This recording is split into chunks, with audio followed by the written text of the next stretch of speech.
I'd like to turn our attention to thinking about the velocity addition relations and how they're going to differ from the Galilean transformation. And at this point, I think it'll be profitable to at least somewhat introduce the Lorentz transformation. We're not going to get super crazy about it, but I think it's worthwhile to present just so we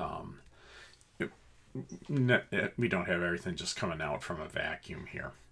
So let's think about observers S and S prime, and let's say that their coordinate systems overlap at time 0, and they synchronize, and at that exact moment they set their clocks so that they're both reading 0. And at this moment here, we just go ahead and emit a light pulse.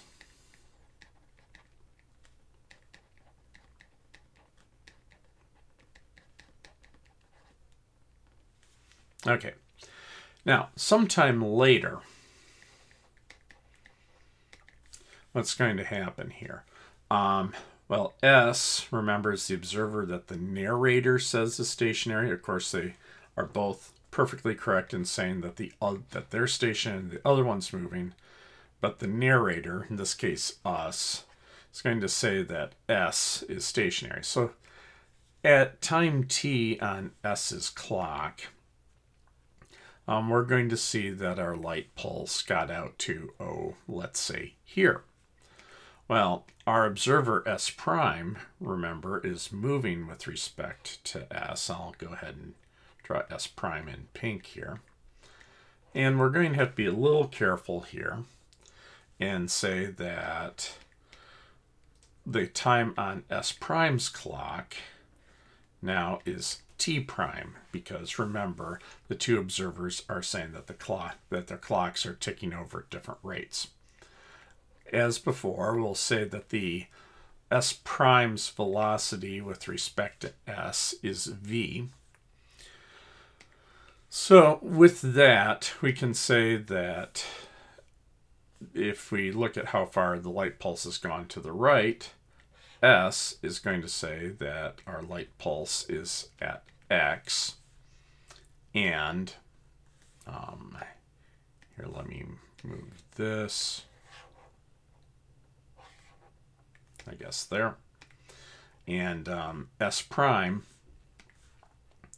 is going to say, measured from their origin, it's going to say the light pulse has made it out to some location X prime. Now, we can, following what Einstein did here, a lot of times when you have a model that almost works, and we saw that the Galilean transformation worked well when things are going slow and broke down when things are going fast. So it almost worked. When you have models that almost work, theoreticians, before they just completely chuck everything into the garbage can, will often see, is there some way that we can rescue it? Perhaps let's go ahead and take our Galilean transformation. So for instance, x equals x prime plus vt prime. And remember the inverse, change the primes, change the signs, x minus vt. Einstein says, hey, just for funsies here, let's go ahead and multiply both of these by some constant. We'll call this constant capital K. Yeah, we'll just do that. And spoiler alert, we're going to discover that this K is actually gamma. But just for now, he's saying let's go ahead and multiply these by K. And we also still have x equals ct, and we have these cases. We also have to have that x is equal to ct, that's the distance light travels in time t, and x prime has to equal ct prime, the distance that the light travels in time t prime. Now, you take all four of these equations and you do a lot of algebra to it, which I am going to skip here. So we're just going to say, after doing lots of algebra, what you discover is that you can get this all to work if our k is indeed our friend gamma. And then what we also end up getting is we'll have a complete set of relations.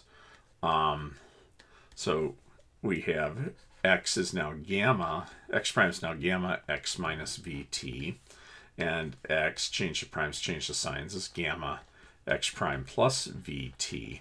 But also, after having done all of the algebra, we now get that, since we know the times don't match, we'll get that the time is gamma t minus vx over c squared, and for t prime, and for t, again, change the primes, change the signs, t prime plus vx over c squared. So, not going to make a huge deal about this other than to just let's go and see if it satisfies the correspondence principle. Does this get us back the Galilean transformation when v is small compared to the speed of light? Okay, well, let's go take a look over here. When v is small compared to the speed of light, gamma is basically 1. And then we have x prime equals x minus vt, x equals x prime plus vt. That's the Galilean transformation. On the time side, it was that t and t prime were equal. So again, if v is going small compared to t, gamma's just about 1. Then I'm going to take v and divide it by c, and if v is very small compared to c, that makes this right-hand term basically 0. Ditto here. So then we have basically 0 here and basically 1 there. That gives us t prime equals t and t equals t prime. So when things are moving slowly, everyone's clocks are ticking over at basically the same rate. And we recover the Galilean transformation. This has been experimentally tested out and it works out just fine. Now, the main reason I presented this at all was so I could motivate the velocity transformations. I won't be able to solve them completely, but I can at least give some sense for how this is going. So let's say, again, we're both looking at some object in each frame. So here's S. Here's S prime, and we say that S prime is moving at V with respect to S. And then let's say they're both looking at, I don't know, this ball here. S will measure it as going at U, and S prime will measure it as going at U prime.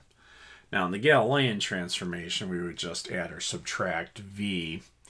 That isn't going to quite work here. And what's at issue here is if we think about this super duper carefully, U is going to be the time rate of change of x with respect to t, and U prime is going to be the time rate of change of x prime with respect to t prime, because that's the clock that S prime has. So we have to take into account both the difference in how you're reading the position, but also how you're reading the time. Now, I'm not going to, to properly do this, we have to take these, we have to play around with these 4 equations. We calculate U and we calculate U prime, and whoops, there's a T prime right there, my bad. Wait. Yeah. So T prime there and an X prime there. I'm really sorry about that. All right.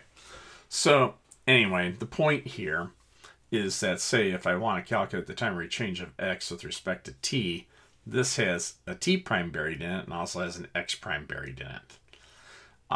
This X prime has X's and T's. So anyway, what you'll have to do is you'll have to play with these 4 relations and use the methods of calculus. So here I'm going to just say I'm doing a lot of calculus yields.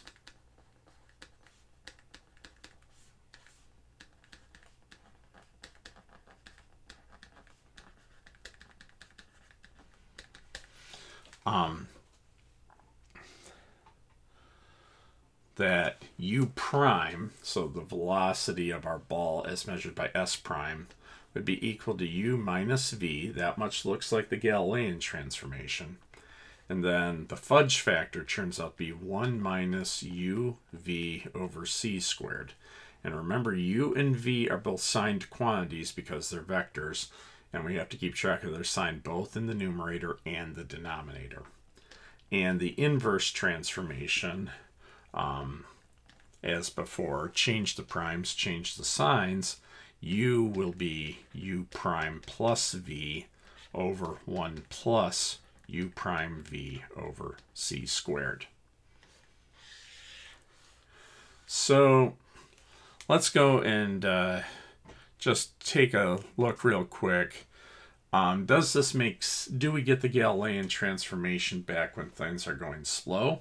The answer is yes. If u or v for that matter, but especially if both, are small compared to c, this term here is basically 0.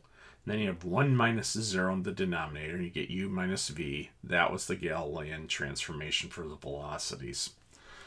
Ditto here. So when things are going slow, we get the Galilean transformation back. Now the other thing that we should have is that all of relativity was built around agreeing that everybody measures the same speed of light. So let's say that instead of this being a ball, we were throwing a photon.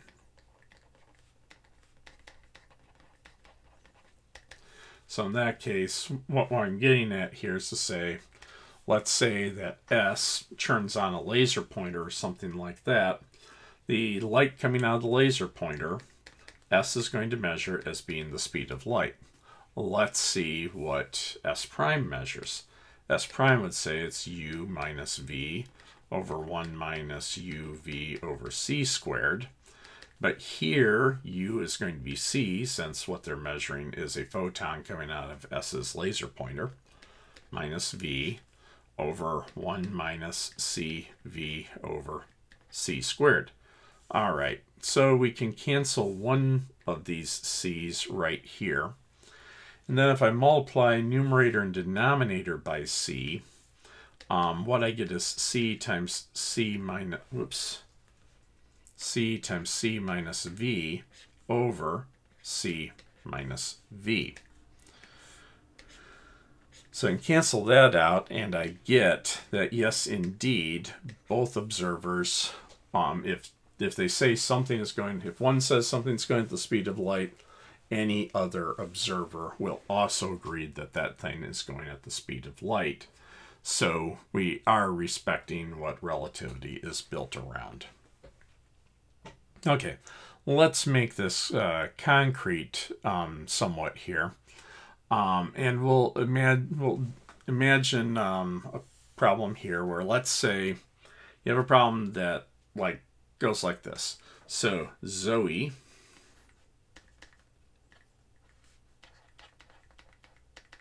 sees Elmo moving by on his skateboard.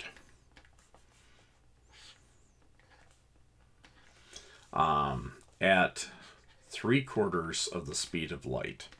See, this is why I need monsters to do it, because if humans were to be going at 3/4 of the speed of light, the impact with the air would literally set off nuclear explosions. That would be a bad thing. But so we can suspend disbelief and say it's monsters. Anyway, so Elmo says he's throwing a baseball at half the speed of light. How fast is Zoe going to say that the baseball is going? So first step here with a problem like this, and let me just give this a little more room to make it easier to see what we're doing. There we go. First step in any problem like this is we first have to figure out who's S and who's S prime. So we're asking, so we say Zoe sees Elmo going like this. So the narrator is thinking that Zoe is stationary. That makes Zoe S and Elmo S prime. That's why I marked the velocity that Elmo measured the baseball at as u prime, and asking what velocity Zoe would measure the baseball at as u. So now that we got that, we can go ahead and say u is going to be u prime plus v over 1 plus u prime v over c squared. Now here you need to be really careful. You really don't want to look at c and immediately stick in 3 times 10 to the 8 and square it. That isn't going to work because we're giving the velocities as percentages of the speed of light. So we're going to have to substitute in these numbers here with their c's and then cancel the c's out in the equation. So let's go ahead and try that. So u prime is 0.5 c. Since it's going to the right, it's positive. V is 0.75 c. And now the Galilean transformation says this is 1.25 c, but we'll see that the fudge factor here will make this less than the speed of light, which will be a good thing. So this will be 1 plus 0.5 c times 0.75 c over c squared. Now here's where you can go ahead and cancel your c's. Like that. So now we only have a c's left in the numerator. The denominator is just a number. And when you crank this through in your calculator, you'll get that Zoe measures the baseball as going to 0.909 c to the right. Now, how can we understand this? The Galilean transformation you'd think would be saying it's 1.25 c. Spoiler, nothing can go faster than the speed of light, so we know it can't be that. But how does Zoe, how do we explain why Zoe measures 0.909 versus the 1.25 you would think from the Galilean transformation? And the reason for this is, remember, Elmo's clock and Zoe's clock are not ticking over at the same rate. Zoe will say that Elmo's meter stick is shorter than hers and that Elmo's clock is ticking over slower than hers. So combining those two together, Zoe would say that Elmo is over measuring the speed of the baseball. Now, to Elmo, remember Elmo is stationary and Zoe's the one moving. So Elmo would say that everything is fine, but because of Zoe's slow clock and slow meter stick, she'll measure she'll measure 0.909 instead of 1.25 as well. So from either perspective, the combination of length contraction and time dilation is why we don't just up and add up to the Galilean transformation result. Okay, let's go ahead and repeat this problem for if Elmo throws the ball to his left, just to see how we handled that. So again, Elmo is going to be S prime because we're going to be asking what Zoe, we're going to be taking a perspective of Zoe seeing Elmo is moving. So there's Elmo going to the right at 0.75 c, but now we're going to say he's throwing the baseball to his left, and this will be u prime is minus 0.5 c because we're going to the left. Sorry, S prime there. Zoe, who's S, is just standing there. And as we see it, and so we want to know what velocity does Zoe measure for the baseball. Now, if this was the Galilean transformation, we would just be saying, okay, 0.5 left, 0.75 right. Zoe would be seeing 0.25 to the right, but that's not what's going to happen here. So we'll go ahead and put it in. So we'll be saying u is equal to u prime plus v over 1 plus u prime v over c squared. So this will be minus 0.5c. We have to put in respect that minus sign for going to the left, plus 0.75c over 1 times 1 plus a negative 0.5c. Got to substitute the negative in here as well. 0.75c over c squared. Again, the c's cancel, so make sure to substitute in the c's. Don't put in a 3 times 10 to the 8 for the c here. That's all going to cancel out and work out just fine. Anyway, we get plus 0.4c. So Zoe says that the ball is going to her right, which the Galilean transformation agreed with her there. The Galilean transformation says going to the right at 1/4 the speed of light. She's saying it's going to the right at 4/10 the speed of light. Now again, the reason for that is she'll say that Elmo's meter stick is short and his clock is running slow, and so accounting for that, she would basically be saying he isn't really throwing it at 0.5c to the left. Now, Elmo is entitled to say that he is stationary and Zoe is moving. And again, it's the same kind of logic. He says he really is going that way. But again, because Zoe's meter stick is short and Zoe's meter clock is running slow, she'll measure something different than the Galilean transformation and end up getting the 0.4c. Alrighty. So in the next video here, we'll briefly introduce relativistic invariance, because I think that will be helpful to resolve some more paradoxes. Then we'll introduce relativistic momentum and energy. So catch you over there.